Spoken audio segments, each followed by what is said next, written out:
ಈಗ ಪ್ರಧಾನಮಂತ್ರಿ ನರೇಂದ್ರ ಮೋದಿ ಅವರಿಗೆ ಶ್ರೀಕೃಷ್ಣನ ವಿಗ್ರಹವನ್ನ ಕೊಟ್ಟು ಸನ್ಮಾನವನ್ನ ಮಾಡಲಾಯಿತು. ಇತ್ತೀಚೆಗಷ್ಟೇ ದ್ವಾರಕೆಯಲ್ಲಿ, ಮೂಲ ದ್ವಾರಕೆ ಸಮುದ್ರದ ಅಡಿಯಲ್ಲಿ ಹೋಗಿ ದ್ವಾರಕಾಧೀಶನಿಗೆ ನವಿಲುಗರಿಯನ್ನ ಅರ್ಪಿಸಿ ಬಂದಿದ್ದರು ಪ್ರಧಾನಮಂತ್ರಿ ನರೇಂದ್ರ ಮೋದಿ.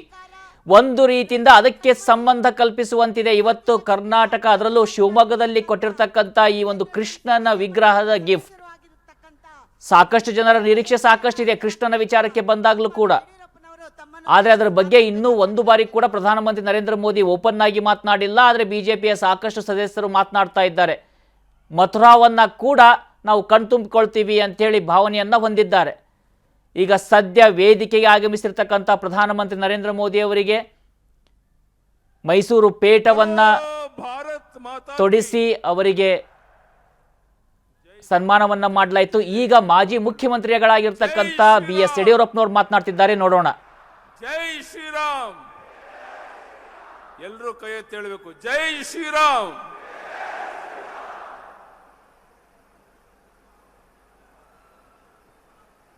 भारत के लोकप्रिय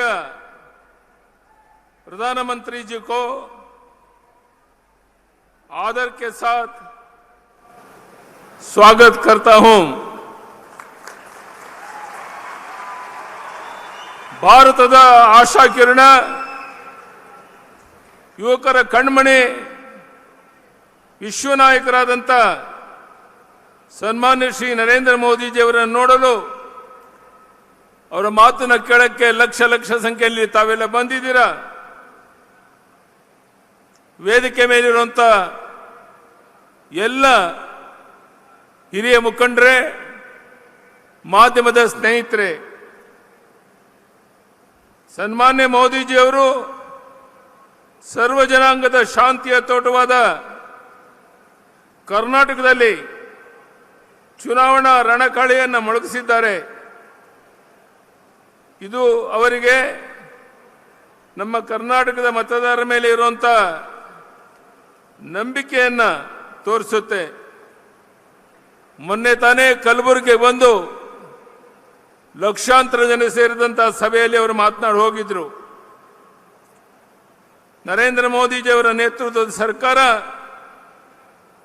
ಕೇವಲ ಚುನಾವಣೆಗೆ ಕೆಲಸ ಮಾಡುವಂಥ ಸರ್ಕಾರ ಅಲ್ಲ. ದಿನದ 24 ಗಂಟೆ, ವರ್ಷದ 365 ದಿನಗಳ ಕಾಲ ಕನ್ನಡಿಗರ ಮೆಚ್ಚಿನ ನಿಮ್ಮ ನ್ಯೂಸ್ 18 ಕನ್ನಡ ಈಗ ವಾಟ್ಸ್ಆಪ್ನಲ್ಲಿಯೂ ಲಭ್ಯ.